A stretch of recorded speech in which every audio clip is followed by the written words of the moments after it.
Hello everyone, welcome to nature with education. तो आज हम पढ़ेंगे पीएनसी पेपर 1 का अगला टॉपिक जो है स्वास्थ्य वृत्तम। सबसे पहले हम देखेंगे इसका डेफिनेशन। तो डेफिनेशन है Swasthya Vrittam is the regimen for obtaining health prevention of disease. This department plays an important role. It portrays about daily regimen, seasonal regimen, cleanliness, code of conduct, diet, exercise, pranayama for disease free life.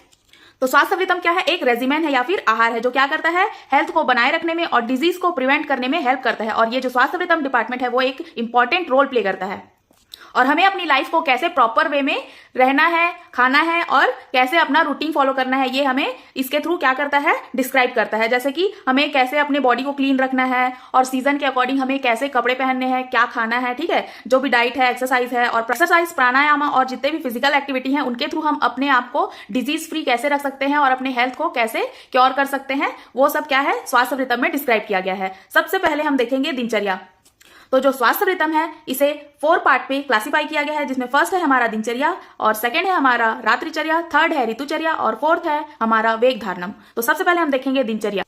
तो सुबह से लेकर शाम तक हम जो भी activity करते हैं और अपनी बॉडी को क्लीन करने का जो भी प्रोसेस हम फॉलो करते हैं वो सब किसके अंडर में आता है, दिनचर्या के अंडर में। तो इसमें है हमारा सबसे पहले है ब्रह्म मुहूर्त, wake up early in the morning. तो इसमें हमको क्या करना है, अर्ली मॉर्निंग उठना है, सनराइज से पहले, जब सूर्योदय ना हुआ हो उस टाइम पे हमें उठ जाना है, ठीक है। और ये क्या करता है, हमारे सात्विक नेचर को दर्शाता है या फिर शो करता है। और इससे क्या होगा, हमारा जो माइंड है वो पीसफुल रहेगा, शांत रहेगा और हमारी जो होल बॉडी है वो क्या करेगी, फ्रेशनेस फील करेगी, ठीक है। और जो हमारे सेंसेस है वो एक्टिवेट हो जाएंगे और वो प्रॉपरली वर्क करेंगे। सनराइज का जो टाइमिंग होता है वो अकॉर्डिंग टू सीजन क्या करता है, वेरी करता है। बट जो एवरेज पीपल है उनको अलग अलग टाइमिंग दिया गया है कि उनको इस टाइम तक उठ ही जाना चाहिए। जो हमारे त्रिदोषा होते हैं, वात, पित्त एंड कफ, तो उसमें से जो वात प्रवृत्ति वाले लोग होते हैं उनको मॉर्निंग में 6 AM मतलब कि अर्ली मॉर्निंग 6 बजे तक उठ जाना चाहिए। और जो पित्त प्रवृत्ति वाले हैं उनको 5:30 बजे तक उठ जाना चाहिए। और जो कफा प्रवृत्ति वाले हैं उनको 4:30 बजे तक मॉर्निंग में उठ ही जाना चाहिए, ठीक है। और मॉर्निंग में उठने के बाद उनको क्या करना है, right after waking up look at your hands for a few moments, then gentle move the over your face and chest down to the waist, this cleanse your aura. मतलब कि हमको क्या करना है, मॉर्निंग में उठने के बाद हमें अपने हैंड्स को क्लोज लाना है और उसको थोड़ी देर तक देखना है, ठीक है, फ्यू मोमेंट्स के लिए। उसके बाद क्या करना है, हाथों को रब करके अपने आईज पे, फेस पे, फिर चेस्ट के थ्रू क्या करना है, पूरे बॉडी में सर्कुलेट करना है। इससे क्या होगा, हमारा जो ऑरा होता है वो क्लीन होता है। सेकंड है हमारा उषापान, जिसमें क्या करना है, हमें हेल्दी वाटर ड्रिंक करना है। मतलब कि सबसे पहले हमें क्या करना है, जो रूम टेम्परेचर का वाटर होता है उसको क्या करना है, एक कॉपर की बोतल या फिर कॉपर के कंटेनर में फिल करना है और अर्ली मॉर्निंग उठने के बाद हमें क्या करना है, उसको पी लेना है, ठीक है। इससे क्या होगा, ये हमारे जीआईटी ट्रैक को क्या करेगा, क्लीन करेगा, वॉश करेगा और किडनी को फ्लश आउट करेगा और जो हमारे पैरास्टाल्टिक मूवमेंट है उसको क्या करेगा, इंक्रीज कर देगा।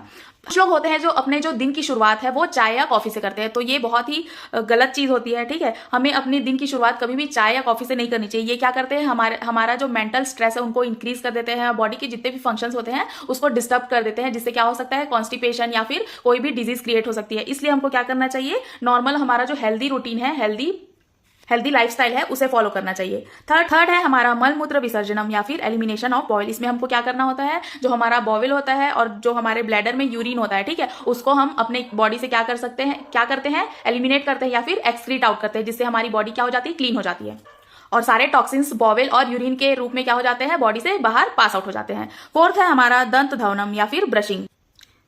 अब इसमें क्या करना है, हमें अपने दांतों को और जो हमारा कंप्लीट ओरल कैविटी है, ठीक है, जो हमारा माउथ है उसको क्या करना है, दंत धवनम करके हमको क्लीन करना है, ठीक है। इसमें हम क्या करते हैं, मेडिकेटेड पाउडर को ऑयल के साथ मिक्स करके या फिर सॉल्ट के साथ मिक्स करके या फिर लेमन जूस के साथ मिक्स करके हमको क्या करना होता है, अपने टीथ को क्लीन करना होता है। इसमें हम नीम या फिर बबूल का स्टिक भी यूज कर सकते हैं, ठीक है। जो पहले जमाने में हमारे जो दादा परदादा यूज किया करते थे अपने दांतों को साफ करने के लिए दातुन, उसी को यहाँ पे बोला गया है, क्या करना है, स्टिक यूज करना है अपने टीथ को या फिर माउथ को क्लीन करने के लिए, ठीक है। अब टीथ को क्लीन करने के बाद हमको क्या करना है, वार्म वाटर से गार्गलिंग करना है। इससे क्या होगा, जो हमारा ओरल कैविटी है वो क्लीन हो जाएगा और जो हमारे टेस्ट बड है वो क्या हो जाएंगे, एक्टिवेट हो जाएंगे और जो वॉइस है वो क्या हो जाएगी, क्लियर हो जाएगी और भी ज्यादा, ठीक है। और उसके बाद क्या करना है, हमको अपने फेस को, आईज को कोल्ड वाटर से क्लीन कर लेना है। अब अगला है हमारा व्यायाम या फिर एक्सरसाइज। तो हमें क्या करना चाहिए, डेली बेसिस पे रेगुलरली मॉर्निंग में उठने के बाद एक्सरसाइज परफॉर्म करना चाहिए, जैसे कि योगा हो गया, ठीक है, योगा, मेडिटेशन, सूर्य नमस्कार, ये सब हमको परफॉर्म करना चाहिए। ये क्या करते हैं, हमारा जो बॉडी में ब्लड सर्कुलेशन होता है उसको इंप्रूव करते हैं, स्ट्रेंथन प्रोवाइड करता है, हमारी बॉडी को रिलैक्स करता है, ठीक है। और जो हमारा स्लीप होता है उसको इंड्यूस करता है, मतलब कि साउंड स्लीप को इंड्यूस करता है, ठीक है। और क्या करता है, डाइजेशन और एलिमिनेशन को इंप्रूव करता है। डेली बेसिस पे अगर हम एक्सरसाइज करते हैं तो वो क्या करता है, हमारी बॉडी के स्टेमिना को बढ़ा देता है, ठीक है। और जो हमारी कैपेसिटी होती है कोई भी वर्क को करने की, जो हमारा फंक्शन होता है बॉडी का, उसका जो कैपेसिटी है, ठीक है। और ये क्या करता है, एक्सरसाइज करने से हमारे जो टॉक्सिन्स होते हैं जो हमारी बॉडी में प्रेजेंट होते हैं, ठीक है, वो किसके फॉर्म में, यूरिन या फिर स्वेट के फॉर्म में फोरहेड से, आर्मपिट से और स्पाइन के थ्रू क्या करते हैं, एलिमिनेट हो जाते हैं।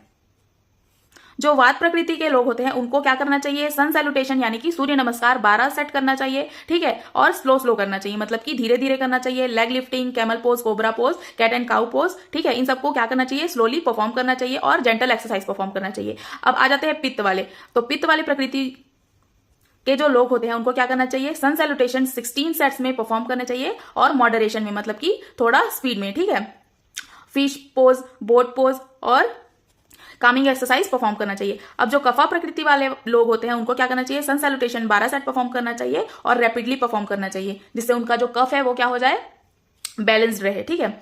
और bridge pose, peacock pose, palm tree pose, lion pose, ठीक है, और विग्रस एक्सरसाइज, मतलब कि जो भी इजी वाले एक्सरसाइजेस हैं उनको क्या करना चाहिए, परफॉर्म करना चाहिए।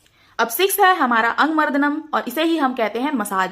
जब हम अपने हेयर पे या फिर अपने हेड रीजन पे डेली बेसिस पे क्या करते हैं, वार्म ऑयल अप्लाई करते हैं या फिर वार्म ऑयल का मसाज करते हैं या फिर चंपी करते हैं, ठीक है। तो उससे क्या होता है, हेडेक प्रिवेंट होता है और जो बाल्डनेस होता है यानी कि जो गंजापन का प्रॉब्लम होता है, ठीक है, बहुत सारे जो मेल होते हैं उनमें क्या होता है, बाल्डनेस होने के चांसेस बढ़ जाते हैं, ठीक है। और जो ग्रेइंग हेयर होता है, मतलब कि फिर यंग एज में बहुत लोगों में क्या होता है, ग्रे हेयर के प्रॉब्लम्स हो जाते हैं, ठीक है। रिसेडिंग हेयर लाइन, मतलब कि हेयर लाइन क्या हो जाते हैं, पीछे पीछे घटते जाते हैं यानी कि कम होते जाते हैं। तो ये सारी प्रॉब्लम्स क्या होती है, खत्म हो जाती है जब हम डेली बेसिस पे वार्म ऑयल का मसाज अप्लाई करते हैं अपने हेड पे, ठीक है। और जब हम डेली अपने बॉडी पे क्या करेंगे, मसाज करेंगे, तो हमारा जो बॉडी है वो काम रहेगा और रिलैक्स रहेगा। अगर हम रोज रात को सोने से पहले क्या करेंगे, अपने बॉडी पे ऑयल मसाज अप्लाई करेंगे, तो क्या होगा, ये हमारे स्लीप को इंड्यूस करता है और साउंड स्लीप प्रोवाइड कराता है, ठीक है, और हमारी स्किन को सॉफ्ट करने में हेल्प करता है।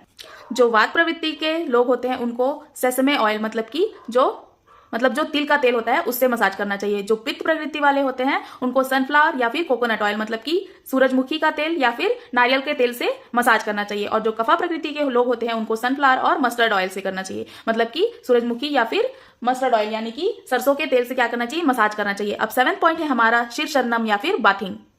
तो जो हमारा शीर्षन्नम या फिर बाथिंग का जो प्रोसेस होता है, ये क्या करता है, हमारी बॉडी को क्लीन करता है और हमें रिफ्रेशिंग फील कराता है, ठीक है। और क्या करता है, स्वेट के थ्रू हमारे जो टॉक्सिन्स होते हैं उनको हमारी बॉडी से रिमूव कर देता है। जितने भी डर्ट और फटिगनेस होते हैं प्रेजेंट होते हैं हमारी बॉडी में, उसको क्या करता है, एलिमिनेट कर देता है। हमारी एनर्जी को इंक्रीज कर देता है या फिर इनहेंस कर देता है। माइंड में क्लियरिटी लाता है और हमारी जो लाइफ होती है उसको हॉलीनेस यानी कि प्योर बनाने में हेल्प करता है। और हमें क्या करता है, नहाने के बाद हमें बहुत ज्यादा रिफ्रेशिंग और प्योर फील होता है। 8th है हमारा इष्ट देवता प्रार्थना या फिर मेडिटेशन या फिर प्रेयर टू गॉड। हमें क्या करना चाहिए, डेली बेसिस पे एटलीस्ट 15 मिनट्स क्या करना चाहिए, मेडिटेशन करना चाहिए या फिर पूजा पाठ करनी चाहिए। इससे क्या होता है, हमारी जो माइंड होती है उसमें क्लियरिटी आती है और हमारी जो लाइफ है उसमें एक बैलेंस क्रिएट करता है और पीसफुल फील कराता है। जो मेडिटेशन या फिर जो हम प्रेयर करते हैं उसको क्या करना चाहिए, हमें एम्प्टी स्टमक फॉलो करना चाहिए। मेडिटेशन करने का जो प्रॉपर तरीका होता है वो कब का होता है, हमें कभी भी जब मेडिटेशन करना हो तो हमें क्या करना है, एम्प्टी स्टमक मेडिटेशन या फिर प्रेयर करना चाहिए, ठीक है। खा पी के पेट भर बहुत लोग करते हैं, वैसे नहीं करना चाहिए। 9th है हमारा स्वाध्याय या फिर सेल्फ स्टडी। इसमें क्या करना चाहिए, जितने भी हमारे वेदास और जितने भी सेक्रेट टेक्स्ट, मतलब कि जो हमारे वेद और पुराण हैं उनमें जितने भी टेक्स्ट बुक बने हुए हैं, ठीक है, जो लिखे हुए हैं, उनको क्या करना चाहिए, हमें स्टडी करना चाहिए। और ये जो स्वाध्याय वर्ड है वो संस्कृत भाषा का एक वर्ड है। तो जो हमारा स्वास्थ्य वृतम है उसका जो 2nd पॉइंट है वो है Ritucharya. The word Ritucharya derives from Ritu means season and Charya means follow routine. तो जो ऋतुचर्या है वो कहां से डिराइव हुआ है, जो ऋतु वर्ड होता है वहां से डिराइव्ड हुआ है, जिसका मीनिंग है सीजन, और चर्या का मीन्स होता है फॉलो रूटीन, ठीक है। और जो ऋतुचर्या है उसका एक ग्रेट सिग्निफिकेंस है, मतलब कि बहुत ज्यादा महत्व है, किसमें, आयुर्वेदा में। तो इस प्रिंसिपल के अकॉर्डिंग क्या किया गया है, जो ईयर होता है या फिर जो साल होता है, मतलब कि 365 दिन और 12 महीने का जो साल होता है, ठीक है, उसको 2 पार्ट में डिवाइड किया गया है या फिर 2 काल या फिर 2 पीरियड में डिवाइड किया गया है अकॉर्डिंग टू पोजीशन ऑफ सन। मतलब कि जो सूर्य है उसके पोजीशन के अकॉर्डिंग क्या किया गया है, साल को 2 पार्ट में या फिर 2 काल में डिवाइड किया गया है। और जो ऋतु है उसको डिफरेंट फीचर्स, डिफरेंट एफर्ट्स और बॉडी के अलग अलग इन्वायरमेंट के अकॉर्डिंग क्या किया गया है, डिवाइड किया गया है। तो सीजन, इसमें कौन कौन से सीजन इंक्लूड होते हैं, समर, विंटर और रेनी सीजन। तो फर्स्ट है हमारा समर सीजन, जिसमें क्या होता है, जो हमारा क्लाइमेट होता है वो हॉट एंड ड्राई हो जाता है। मतलब कि गर्मी के दिनों में क्या होता है, बहुत ज्यादा गर्मी और सूखा फील होता है, ठीक है। Lots of watery fruits are available. इस टाइम पे क्या होता है, बहुत ज्यादा जो वाटरी फ्रूट्स होते हैं जैसे कि वाटरमेलन, मस्क मेलन, कुकुम्बर, ये सब क्या होते हैं, बहुत ज्यादा अवेलेबल होते हैं। ठीक है, और जो विंड होता है उसका मूवमेंट क्या होता है, मिनिमम होता है, मतलब कि बहुत ही कम हवा चलती है। किस सीजन में, समर सीजन में। ठीक है, और ह्यूमिडिटी लेस होती है, और समर सीजन में बहुत ही ज्यादा ब्राइट कलर के फ्लावर्स क्या होते हैं, देखने को मिलते हैं। अब ये जान लेते हैं कि हमें समर सीजन में कैसे फूड खाने चाहिए या फिर कंज्यूम करने चाहिए। तो जो समर सीजन है उस टाइम पे क्या हो जाता है, हमारा जो डाइजेस्टिव पावर होता है या जो डाइजेस्टिव प्रोसेस होता है वो क्या हो जाता है, लो हो जाता है या फिर स्लो हो जाता है। तो इस टाइम पे क्या करना चाहिए, हमें बहुत ज्यादा लिक्विड वाले फ्रूट या फिर वेजिटेबल्स कंज्यूम करने चाहिए, या फिर जितने भी लिक्विड वाले फूड आइटम्स होते हैं उनको कंज्यूम करना चाहिए। ठीक है, ये क्या होता है, इजिली डाइजेस्टेबल होते हैं।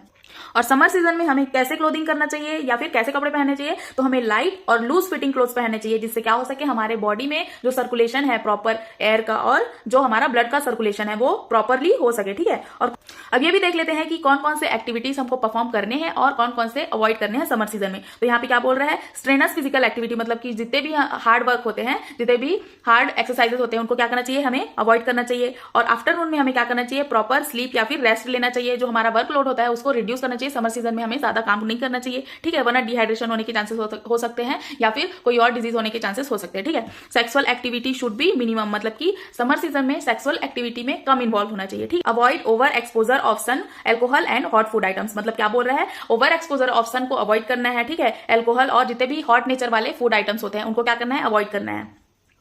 सेकंड है हमारा रेनी सीजन, जिसमें क्या होता है, जो हमारा क्लाइमेट होता है वो क्लाउडी होता है, जो हमारा नेचर होता है वो क्लाउडी होता है। ठीक है, और ग्रीन, और चारों तरफ हमको क्या, ग्रीनरी दिखाई देती है। ठीक है, और क्या होता है, वेट होता है। रेनी सीजन में क्या होता है, बारिश होने के कारण क्या होता है, जो हमारा पूरा इन्वायरमेंट है वो क्या होता है, वेट होता है या फिर गीला होता है। ठीक है, तो इस टाइम पे हमें कैसे, अब देख लेते हैं कि रेनी सीजन में हमें कैसे फूड कंज्यूम करना चाहिए। तो यहाँ पे क्या बोल रहे हैं, हमें मॉडरेट क्वांटिटी में क्या करना चाहिए, फूड कंज्यूम करना चाहिए। और पानी को पीने से पहले हमको क्या करना चाहिए, पूरे अच्छे तरह से बॉईल करना है और उसके बाद कूल डाउन करना है। ठीक है, ताकि जो हमारा वाटर है वो प्योर हो जाए। बारिश के टाइम पे बहुत ज्यादा बारिश होने की वजह से क्या हो जाता है, जो वाटर का लेवल होता है वो क्या होता है, बढ़ जाता है, जिससे क्या होता है, वाटर इम्प्योर होने के चांसेस बढ़ जाते हैं, जिसकी वजह से बहुत सारे डिजीज कंडीशंस हो सकती हैं। ठीक है, तो इसलिए क्या बोल रहा है, पानी को प्रॉपर क्या करना है, हमको बॉईल करना है, उसके बाद कूल डाउन करना है, उसके बाद हमको क्या करना है, अगर पॉसिबल हो सके तो उसमें क्या करना है, हनी ऐड करना है, उसके बाद ही हमको वाटर को कंज्यूम करना है। ठीक है, और हमें क्या प्रीफर करना है, वार्म डाइट, मतलब कि रेनी सीजन में हमें ठंडा खाना नहीं खाना चाहिए, हमें फ्रेश और जो गर्म खाना होता है वो खाना चाहिए। ठीक है, और इस टाइम के रेनी सीजन में हमें वाटर प्यूरिफिकेशन पे ज्यादा ध्यान देना चाहिए। इससे बहुत सारे डिजीज कंडीशंस हो सकती हैं अगर हमारा जो वाटर है वो इम्प्योर हुआ, जैसे कि कोल्ड, कफ, फीवर या फिर डायरिया होने के चांसेस बढ़ जाते हैं। ठीक है, और हमें प्रोटीन रिच डाइट इंक्लूड करनी चाहिए अपने डाइट में रेनी सीजन के लिए। ठीक है, अब हमें कैसे क्लोथिंग करने चाहिए, रेनी सीजन में हमको मॉडरेट वार्म, मतलब कि हल्के गर्म और ड्राई कपड़े क्या करना चाहिए, पहनने चाहिए। अब इसमें कौन कौन सी एक्टिविटीज परफॉर्म करना है और नहीं करना है वो भी देख लेते हैं। ठीक है, जो एक्टिविटीज है वो क्या, एक्टिविटीज शुड बी मिनिमम, मतलब हम जो भी काम करते हैं उसको कम करना है। ठीक है, बहुत ज्यादा काम नहीं करना है हमको। और मैक्सिमम रेस्ट इज एडवाइज्ड, मतलब कि हमें ज्यादातर क्या करना है, रेस्ट करना है और अपनी बॉडी को रेस्ट देना है। रेनी सीजन में हमें डेली बेसिस पे क्या करना चाहिए, अपने बॉडी का मसाज करना चाहिए और रेगुलर बाथ लेना चाहिए। ठीक है, और रेनी सीजन में हमको क्या करना चाहिए, वमन, विरचन, बस्ती, उद्वर्तन और हर्बल स्मोक क्या करना चाहिए, परफॉर्म करना चाहिए। जैसे कि हम लोग क्या करते हैं, वमन में क्या करना है, पानी पीना है और सारे को वोमिट आउट कर देना है। ठीक है, बस्ती में अपने एनिमा लेके क्या करना है, अपना जो इंटेस्टाइन है उसको क्लीन करना है। ठीक है, हर्बल स्मोक जैसे कि धूप बत्ती हो गई। ठीक है, उससे क्या करना है, अपने जो आसपास के इन्वायरमेंट है उसको क्लीन करना है। इससे क्या होंगे, जितने भी हमारे बॉडी में और हमारे जो इन्वायरमेंट में जो भी नेगेटिव एनर्जी होगी और जितने भी जम्स होंगे वो क्या हो जाएंगे, खत्म हो जाएंगे। अगला है हमारा विंटर सीजन। तो विंटर सीजन में क्या होता है, कोल्ड एंड ह्यूमिड क्लाइमेट, मतलब तो विंटर सीजन में हमारा जो वेदर होता है, जो क्लाइमेट होता है वो कैसा होता है, ठंडा होता है। और जैसे जैसे धूप होने लगती है, मतलब कि आफ्टरनून के आते आते वो थोड़ा प्लीजेंट हो जाता है, मतलब कि मॉर्निंग में क्या होता है, ठंडी बहुत ज्यादा होती है और आफ्टरनून के आते आते वो थोड़ी सी नॉर्मल हो जाती है, जिस टाइम पे क्या होता है, हमें थोड़ा वार्म फील होता है। अब इसमें कौन कौन से फूड आइटम्स हमें कंज्यूम करने चाहिए। ठीक है, कैसे फूड आइटम्स कंज्यूम करने चाहिए विंटर सीजन में, तो hot, oily, sweet, source, salty food क्या करना चाहिए, हमें कंज्यूम करना चाहिए। किसके साथ में, राइस के साथ में। मतलब कि इस सीजन में हम क्या कर सकते हैं, सारे फूड आइटम्स खा सकते हैं जो हॉट होते हैं। ठीक है, ऑयली, मसालेदार। ठीक है, जितने भी तरह के फूड आइटम्स है उसको हम क्या कर सकते हैं, विंटर सीजन में कंज्यूम कर सकते हैं। इस सीजन में हमें क्या करना चाहिए, हैवी फूड आइटम्स को अपने डाइट में इंक्लूड करना चाहिए। और डेयरी प्रोडक्ट जैसे कि दूध, दही, ठीक है, पनीर, ये सबको ऐड करेंगे। इससे क्या होगा, ये सब हमारे हेल्थ के लिए बेनिफिशियल होते हैं। किस सीजन में, विंटर सीजन में। ठीक है, वार्म वाटर पीना चाहिए। ठीक है, और हमें विंटर सीजन में क्या करना चाहिए, वार्म वाटर पीना चाहिए। ये क्या करता है, हमारे लाइफ स्पैन को इंप्रूव करता है। और विंटर सीजन में विंटर सीजन में जो लाइट फूड आइटम्स होते हैं जैसे कि कुकुम्बर, वाटरमेलन और जितने भी वाटरी फूड्स होते हैं जो ठंडे होते हैं, ठीक है, उनको क्या करना चाहिए, अवॉइड करना चाहिए ताकि बात बैलेंस्ड रहे और बढ़े ना, ठीक है। अगला है हमारा, इसमें हमें क्या क्या एक्टिविटीज परफॉर्म करनी है। तो जो फिजिकल एक्टिविटी है उसको इंक्रीज करना है ताकि हमारी बॉडी क्या रहे, वार्म रहे। और बॉडी को विंटर सीजन में ठंड से बचाने के लिए क्या करना चाहिए, सेफ गार्ड मतलब कि गर्म कपड़े पहन के रखने चाहिए ताकि हमें कोल्ड कफ ना हो। और विंटर सीजन में क्या करना चाहिए, अभ्यंग मतलब कि मसाज और जितने भी हमारे फुल बॉडी मसाज होते हैं, स्टीम होता है, ठीक है, और हर्बल स्मोक होता है, अंजन ट्रीटमेंट, ये सब क्या करना चाहिए, परफॉर्म करना चाहिए। अगारवुड लेप मतलब कि अगारवुड एक टाइप का क्या होता है, वुड होता है, उसका लेप बना के अगर हम अपनी बॉडी पे अप्लाई करते हैं तो वो क्या करता है, हमारी बॉडी को वार्मनेस प्रोवाइड कराता है और हमारी बॉडी को रिलैक्स करता है। अब देख लेते हैं हमारा नेचुरोपैथी के अकॉर्डिंग डाइट कितने टाइप का होता है। तो नेचुरोपैथी के अकॉर्डिंग हमारा जो डाइट है वो मेनली 3 टाइप का होता है, एलिमिनेटिव डाइट, सूदनिंग डाइट और कंस्ट्रक्टिव डाइट। तो एलिमिनेटिव डाइट में क्या आते हैं, जितने भी लिक्विड होते हैं, lemon, citrus juice, tender coconut water, vegetable soup, butter milk, wheat grass juice, ये सारे क्या होते हैं, एलिमिनेटिव डाइट होते हैं। मतलब अगर हम इनको कंज्यूम करते हैं तो हमारे बॉडी से क्या होंगे, जितने भी टॉक्सिन्स होंगे वो एलिमिनेट हो जाएंगे या फिर एक्सक्रीट आउट हो जाएंगे हमारी बॉडी से। सेकंड है सूदनिंग डाइट, इसमें क्या आते हैं, fruit salad, boiled steamed vegetable, sprouts और वेजिटेबल चटनी, ये क्या करते हैं, हमारी बॉडी को सूदनिंग प्रोवाइड करते हैं। थर्ड है हमारा कंस्ट्रक्टिव डाइट, जिसमें क्या है, wholesome floor, unpolished rice, little pulses, sprouts और कर्ड एंड एक्सेट्रा। तो ये क्या करता है, हमारे बॉडी के लिए क्या करता है, एक बिल्डिंग मटेरियल की तरह काम करता है और हमारी बॉडी को ग्रोथ में और फंक्शनिंग को इंप्रूव करने में क्या करता है, हेल्प करता है। अब अगला है हमारा थर्ड रात्रिचर्या, जो क्या है, स्वास्थ्य वृतम का थर्ड पार्ट है, ठीक है। तो इसमें क्या होता है, जितने भी इवनिंग से लेकर नाइट के जितने भी हम जो भी रूटीन फॉलो करते हैं वो सब किसमें आते हैं, रात्रिचर्या में आते हैं। तो फर्स्ट है हमारा इवनिंग। तो इवनिंग किसको बोलते हैं, जब हमारा दिन खत्म होता है, ठीक है, और जो हमारा नाइट टाइम है वो स्टार्ट हो रहा होता है, उसी को क्या बोलते हैं, हम इवनिंग बोलते हैं। और ये किसके सिमिलर है, जो कॉन्सेप्ट होता है ऋतु संधि। ऋतु संधि में क्या होता है, जो 7 डेज होता है, अगर हमारा अभी विंटर सीजन चल रहा है तो विंटर सीजन के जो 7 डेज बचे हैं, ठीक है, उसको, और जो हमारा आने वाला समर सीजन है उसका जो फर्स्ट 7 डेज होगा, उनको मिला के हम उसी को हम क्या बोलते हैं, उन 14 डेज के जो कॉम्बिनेशन है उसी को ही हम क्या बोलते हैं, ऋतु संधि। तो ये किसके सिमिलर है, ऋतु संधि के सिमिलर है, जो हमारा इवनिंग होता है। इसमें क्या होता है, जो हमारा डे है, डे का टाइम क्या होता है, एंड हो रहा होता है, और नाइट का टाइम स्टार्ट होने वाला होता है, उसके जो बीच का जो संधि होता है या फिर कॉम्बिनेशन, उसी को ही हम बोलते हैं इवनिंग। सेकंड है हमारा नाइट फूड। तो हमारा जो नाइट फूड होता है, यानी कि जो हमारा डिनर का टाइम होता है, उसका जो आइडियल टाइम है वो क्या होता है, during the initial 3 hours of night या फिर 3 आवर्स बिफोर स्लीप, मतलब कि रात्रि के शुरू होने के 3 घंटे पहले या फिर हम जब सोने जा रहे होते हैं उसके 3 घंटे पहले हमको क्या करना चाहिए, अपना डिनर कंप्लीट कर लेना चाहिए, ठीक है। और जो हमारा डिनर होता है उसकी quantity as compare to lunch क्या होना चाहिए, कम होना चाहिए, ठीक है। और डिनर में हमें कभी भी हार्ड या फिर बहुत ज्यादा मसाले वाला या फिर बहुत ज्यादा ऑयली फूड कंज्यूम नहीं करना चाहिए, जिससे वो इनडाइजेशन कॉज करे, ठीक है। तो हमें क्या करना चाहिए, डिनर के टाइम पे हमें बहुत ज्यादा लाइट फूड कंज्यूम करना चाहिए, जो क्या करे, इजिली डाइजेस्ट हो जाए और हमें स्लीपिंग में कोई डिस्टर्बेंस ना आए। थर्ड है हमारा सेक्सुअल डिजायर। जो सेक्स होता है वो एक नेचुरल एक्टिविटी या फिर प्रोसेस होता है जो नॉर्मली सारे ह्यूमन बीइंग करते हैं, ठीक है। तो जितने भी ह्यूमन बीइंग होते हैं वो सेक्सुअल एक्टिविटी परफॉर्म करते हैं और अपने अकॉर्डिंग दिन के किसी भी टाइम पे परफॉर्म करते हैं, तो वो नहीं करना चाहिए। सेक्स का ड्यूरेशन जो होता है, जो मेन टाइम होता है वो नाइट का टाइम होता है। तो नाइट के टाइम पे अगर कोई भी इंटरकोर्स या फिर सेक्सुअल एक्टिविटी कर रहे होते हैं तो वो उनके हेल्थ के लिए बेनिफिशियल होता है और कोई भी डिजीज कॉज नहीं करता है। और जो ह्यूमन बीइंग दिन के टाइम पे क्या करते हैं, सेक्सुअल एक्टिविटी करते हैं, उनके लिए क्या होता है, हार्मफुल होता है, वो बहुत सारे डिजीज कंडीशन कॉज करने के चांसेस बढ़ जाते हैं, ठीक है। और जो भाव प्रकाशा में ये बताया गया है कि जो मैन होते हैं या फिर जो मेल होते हैं उनमें डेली मतलब कि एवरीडे सेक्सुअल डिजायर होती है, मतलब कि हर दिन उनको सेक्सुअल डिजायर होती है, ठीक है। तो जब वो अपने सेक्सुअल डिजायर को क्या करते हैं, सप्रेस करते हैं, जो सेक्सुअल डिजायर की अर्ज होती है उसको सप्रेस करते हैं, तो उनमें बहुत सारे में यानी कि यूरिनरी डिसऑर्डर्स होने के चांसेस क्या होते हैं, बढ़ जाते हैं, ठीक है। फोर्थ है हमारा sleep. Sleep is one of the Trayopastambha. जो त्रयोपस्तंभ है उन्हीं में से एक है हमारा स्लीप। तो त्रयोपस्तंभ क्या होता है, आहार, निद्रा और दिनचर्या का जो तीनों का कॉम्बिनेशन है उसी को ही हम बोलते हैं त्रयोपस्तंभ, जिसमें से स्लीप क्या है, एक है, ठीक है। तो जो स्लीप क्या है, स्लीप एक इसेंशियल रोल प्ले करता है हमारे हेल्थ को बनाए रखने में, ठीक है। अगर हम अच्छी नींद नहीं लेंगे तो क्या होगा, हमारा जो हेल्थ है उसमें बहुत सारे डिजीज होने के चांसेस बढ़ जाते हैं, ठीक है। अगर हमारी बॉडी में कोई भी डिस्टर्बेंस आ गई है, उसकी वजह से हमारा जो स्लीप है वो डिस्टर्ब हो रहा है, तो क्या होगा, उससे बहुत सारे डिजीज होने के चांसेस रहते हैं और डेथ भी कॉज हो सकती है।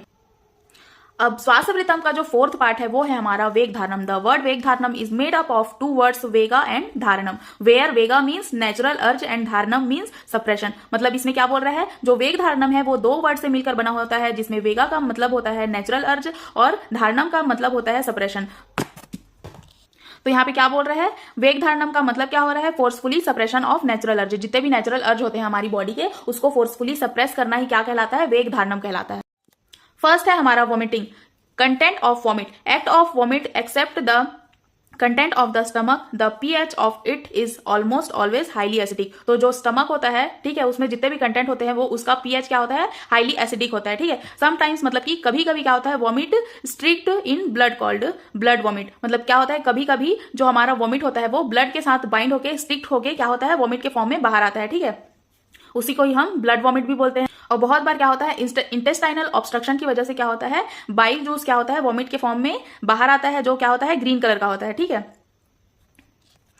सेकेंड है स्लीपिंग। तो हमारे upper brain stem and reticular activating system का जितना भी एक्साइटेटरी एरिया होता है वो क्या होता है, पूरे दिन काम कर करके क्या हो जाता है, थक जाता है या फिर टायर्डनेस हो जाता है। इसमें फटीगनेस की वजह से क्या हो जाती है, जो बॉडी होती है वो थक जाती है और फिर क्या हो जाता है, इनएक्टिव स्लीप प्रोड्यूस होता है। थर्ड है हमारा यूरिनेशन। तो यूरिन कैसे बनता है, यूरिन का फॉर्मेशन कैसे होता है, जितने भी मिनरल, सॉल्ट और जितने भी ऑर्गेनिक कंपोनेंट्स होते हैं जो हमारी बॉडी के लिए क्या होते हैं, बेनिफिशियल होते हैं, वो सब फिल्ट्रेशन करने के बाद में क्या होते हैं, जितने भी वेस्ट मटेरियल होते हैं, ठीक है, वो क्या होते हैं, यूरिन के फॉर्म में बाहर निकल जाते हैं। उसी को ही क्या बोलते हैं, यूरिनेशन, ठीक है। अब फोर्थ है हमारा स्टूल।